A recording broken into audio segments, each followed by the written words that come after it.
All right, welcome in. Celtics postgame show. Celtics win. Boston Not bad. Tea Party edition.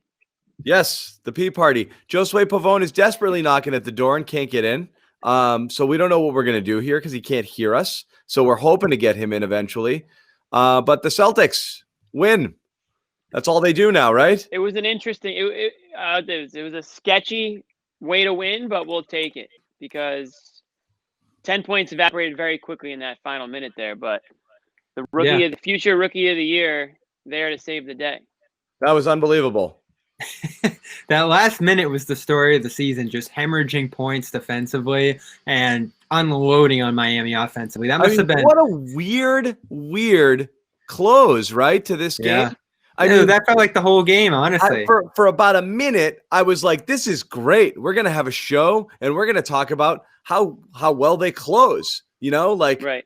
Look at these guys. They're closing games. Like that stretch when they built the 10-point lead, they went on the 12 or 13-0 run. It was 95-92. Then it was 105-95 over a span of 3 minutes or something. And that was the guys who you want shooting took the shots. They made the shots. They got the stops. And then all of a sudden, like, I think I went to get a drink of water and I came back and Dragic. It happened in about 50 seconds. It happened in like 25 seconds. It was like, how is this game possibly tied? So it's like so many of these playoff games with this team too. As soon as you want to get excited about something, you get mad about something else. You know, it's like, you know, great start, 2 big lineup worked, 17-point lead, pissed it all away, you know? Yeah. And then then you get the lineup that works. You put Rob back in. Rob should basically be playing 50 minutes a game. You put the 2 small guys in, the Edwards-Pritchard lineup, which was hilarious. And things started working. They made their way back into it, and then that awesome run late. And like I said, they kind of just squandered it. It was a strange game.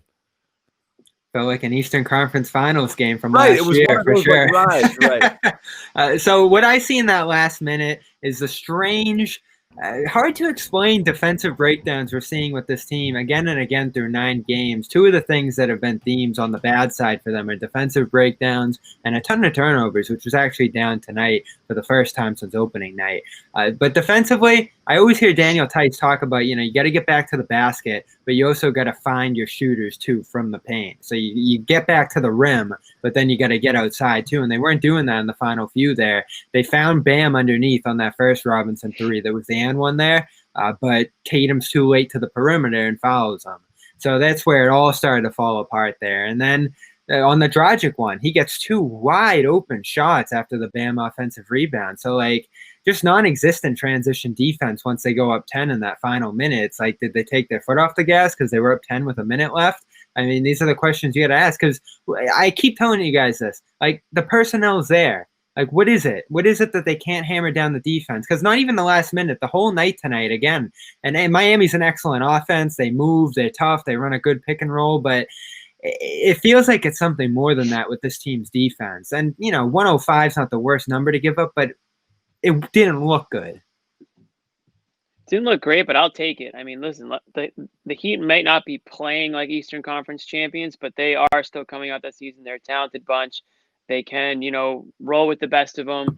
And, you know, the Celtics, it was a whirlwind game. I mean, going up, what were they up, like 15? Whirlwind day.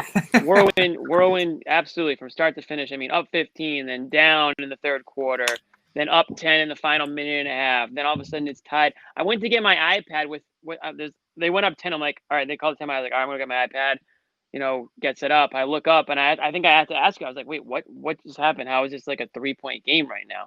So, I mean, that's how quickly it can turn. So disappointing that happened to close it out. I mean, that's 2 games now that, you know, they've sort of let the team climb back in it. Not saying that the last game was really that close, but they did have to put the starters back in. So might have a little issue with closing games out early on in the season here. But listen, the way Jason Tatum was shooting the ball tonight, I mean, that to me, before this Heat little comeback in Pritchard's game winner, that was the story, was just the threes that he was hitting in the second half, in that third quarter especially. It looks like he is right where everybody wants him to be, you know, just feeling comfortable taking that outside shot.